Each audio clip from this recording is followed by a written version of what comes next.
She stormed onto our land, waving a plastic badge, demanding we tear down our family's history. She had no idea she was about to learn a lesson from my 75-year-old grandfather, a lesson written in century-old steel. The morning was perfect, the kind of quiet that sinks into your bones. My granddad, Walter, and I were setting up our deer blind, a tradition we've kept for 15 years on land that's been in our family since 1911. Then we heard it, the roar of an engine where no engine should be. A blue Jeep Grand Cherokee blasted down our private gravel trail, ignoring every no trespassing sign, and skidded to a halt in the middle of our camp.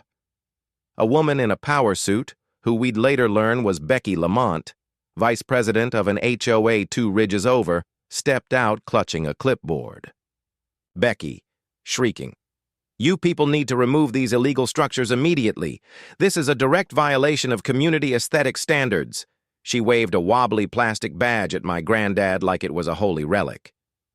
Granddad Walter, a man who'd seen actual combat in Vietnam, just looked up from his folding chair, sipped his coffee from a dented thermos, and regarded her with the mild interest one might give a noisy squirrel. The contrast was breathtaking, her raging chaos against his unshakable calm. "We are so grateful you're here to share this story with us. It means the world. Your engagement truly fuels our channel, and if you're finding value in this journey, so far a quick tap of the like button helps us in ways you can't imagine. We appreciate you being here." "Ma'am," Walter said, his voice slow and measured, "this here is private hunting land. Been in my family since 1911. That oak tree there, that's our property line." Becky ignored him completely, snapping photos of our blind, our shed, even my old pickup truck.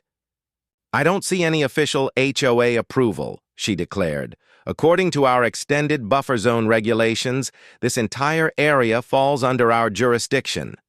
She was trying to claim authority over land our family owned before her subdivision was even a thought. That's when I saw it. A subtle tension in Walter's shoulders. I'd only seen that look twice before, and both times it ended badly for the other person. His eyes weren't on Becky anymore. They were on her Jeep, methodically tracing the path she'd taken in, noting the narrow spots where the road squeezed between the trees.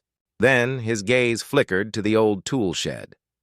My heart hammered in my chest. I knew what was in there. A crate of old railroad spikes, relics from an abandoned line that ran through the valley. This HOA invasion was about to get very, very expensive for Miss Becky. 3 days later, the blue Jeep was back, leading a small convoy. Becky had brought reinforcements, the HOA board of directors, armed with measuring tapes and the righteous fury of suburban warriors. The honking started before they even reached. Our camp, a continuous aggressive blast meant to intimidate. Becky, shouting, "Attention! This is your 72-hour notice to remove all unpermitted structures." Her committee spread out, measuring our deer blind and taking soil samples as if the dirt itself was in violation of their precious community standards. The whole performance was beyond ridiculous.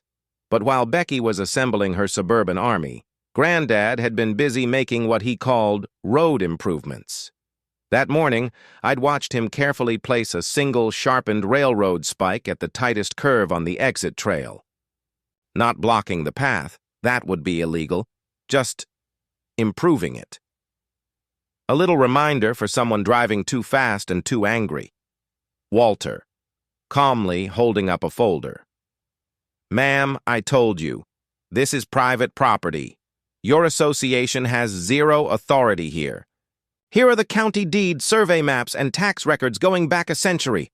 Would you like to see them?" Becky scoffed. "I don't need to see anything. The HOA has jurisdiction, and that's final." It was her critical error. She turned to her crew. "Document everything!" For 20 minutes, they conducted their fake inspection, making enough noise to scare every deer in the county. Finally, their charade complete, they marched back to their vehicles. Walter caught my eye and gave the slightest nod. Showtime. They loaded up like a SWAT team after a successful raid, engines revving. Becky's Jeep took the lead, accelerating hard down the gravel trail. Then it happened. A sound like a rifle shot cracked through the trees, a hard, metallic pang, followed by the long, defeated hiss of a dying tire. Becky's Jeep lurched violently, her morning latte painting the inside of her windshield. The SUV behind her, tailgating like a fool, couldn't stop in time and crunched into her rear bumper.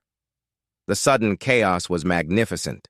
Doors flew open, people shouted, and in the middle of it all stood Becky, staring at her shredded tire, as if it had personally betrayed her. Becky, screaming, voice cracking, "Sabotage! This is terrorism! You're going to jail!" Just then, Walter emerged from the woods, thermos in hand, his expression one of pure, innocent concern. "Problem with your ride, ma'am?" he asked, his voice dripping with false sympathy. "These old logging roads can be unpredictable. Lots of sharp hazards left over from the railroad days." You'd think a shredded tire and a fender bender on private land would be enough of a lesson. You'd be wrong. A week later, they rolled in again, but this time, they'd gone full fantasy. 3 SUVs with magnetic HOA patrol signs and 4 board members, including Becky, dressed in what looked like a bargain bin SWAT team costume. They wore polos with HOA enforcement stitched on them and tactical vests that were clearly just fishing vests with extra pockets. One guy, Brad, even had a toy walkie-talkie. "Brad," in a serious tone, "Sir, you're in violation of multiple community standards. We need to conduct a premises inspection for our enforcement file." He said enforcement file with a straight face.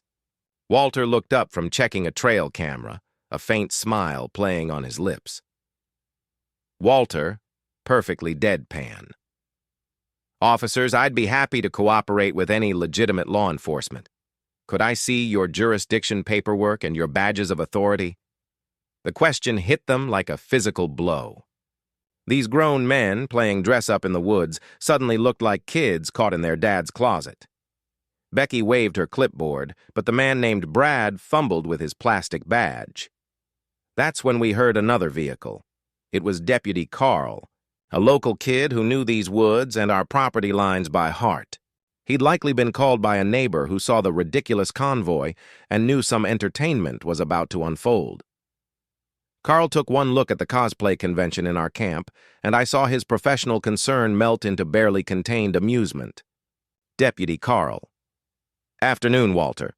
Got a report of some law enforcement activity out here. You folks mind telling me what's going on?" Becky launched into her speech, but Carl cut her off. "Ma'am, do you have any actual law enforcement credentials? Because those badges look like they came from a party supply store." The silence was golden. By now, a crowd was gathering. Kids on bikes, their parents with lawn chairs and coolers. Our private dispute was now the town's afternoon matinee. Walter, to the officers. "Perhaps you'd like some coffee while you patrol? Looks like you might be here a while sorting out your jurisdiction issues." The crowd erupted in laughter. Carl laid it out for them. They were on private land, their authority was non-existent, and what they were doing was dangerously close to impersonating police officers, a real crime. Becky's enforcement team, deflated, their tactical costumes suddenly looking foolish and cheap.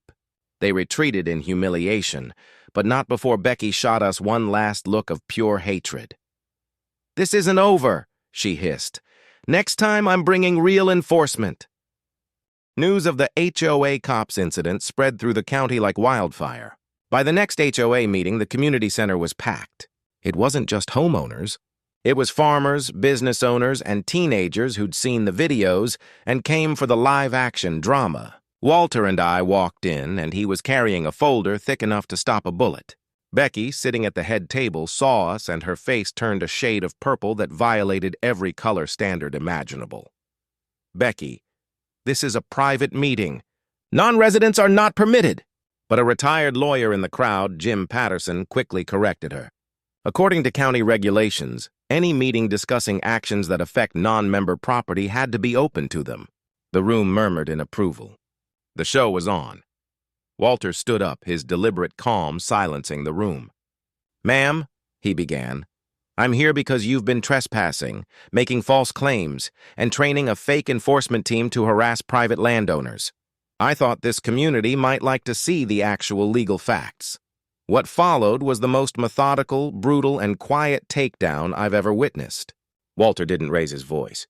He simply laid out the evidence. He put the official survey map on the projector, showing our property line was miles from their jurisdiction. He read from county codes clarifying the absolute limits of HOA authority. And for the final blow, he presented a letter from the county attorney's office, which confirmed that impersonating law enforcement was, in fact, a crime they took very seriously.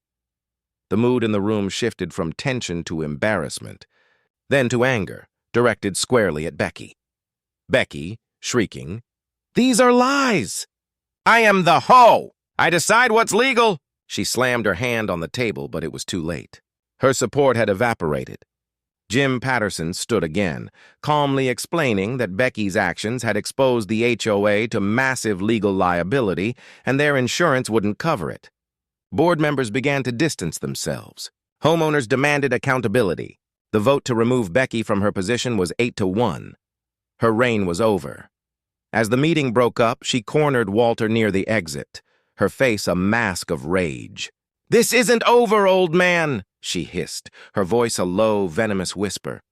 "You think you've won? I'll show you what real power looks like." Walter just smiled that patient smile. "Ma'am, you're welcome to try. But remember, that road to my property is still there, and it's got a way of teaching lessons to people who don't learn from words." Becky's version of real power was a spectacle of delusion. She used her severance money to hire what she called a private security firm, a crew of weekend warriors in 6 modified vehicles with light bars and tactical gear they clearly bought online. This wasn't a convoy. It was a parade of misguided aggression. They roared down our trail, air horns blasting, kicking up a dust cloud visible from the main road. Becky stepped out of the lead vehicle in her final boss form, a military-style jacket, combat pants, and a bullhorn. Becky threw the bullhorn. "Attention! This illegal compound is hereby under seizure. Vacate immediately or face the consequences." But Walter had been preparing for the endgame. He hadn't just placed one spike. He'd spent the week making comprehensive road safety improvements to every possible exit. It was no longer a single lesson. It was a full curriculum. For 30 minutes, Becky's hired army played soldier, taking pointless notes and posturing for an audience of no one. Then came the grand exit. Engines revved. They loaded up, convinced of their victory, and accelerated down the trail. This time, it wasn't a single pang. It was a symphony. The lead vehicle hit the first spike at a sharp curve, the tire exploding as it slewed sideways, completely blocking the trail. Then the sound rolled up the line like a string of firecrackers. Pop! Pop! Pop! 3 more vehicles were instantly disabled. The convoy behind them had nowhere to go. The trail was too narrow to turn around, and when they tried to back out, they discovered Walter's educational system was a 2-way street. Pop! Hiss! Crunch! Within 2 minutes, her entire militia was dead in the water, a pileup of broken axles, shattered pride, and 13 flat tires. The silence that followed was absolute, broken only by the hiss of escaping air and the panicked chatter on their radios. Radio. "Mayday! Mayday! All units are immobilized! We are trapped! Repeat, we are trapped!" Becky stumbled from her vehicle, her face a canvas of disbelief and horror. The bullhorn was gone, replaced by a raw, primal scream, Becky shrieking, "Terrorism! Attempted murder! War crimes!" She was pointing wildly at the spikes embedded in her tires, just as Walter emerged from the trees, looking like a helpful neighbor who'd stumbled upon an unfortunate accident. At that exact moment, flashing blue and red lights appeared at the entrance of our trail, their sirens growing louder, cutting through the forest. The real authorities were here. They were trapped. Their fake authority had run into a very real wall of steel and consequences, and now the actual law was rolling in. What do you think the cops will do when they see this mess? Let me know your predictions in the comments, and be sure to subscribe so you don't miss how this all ends.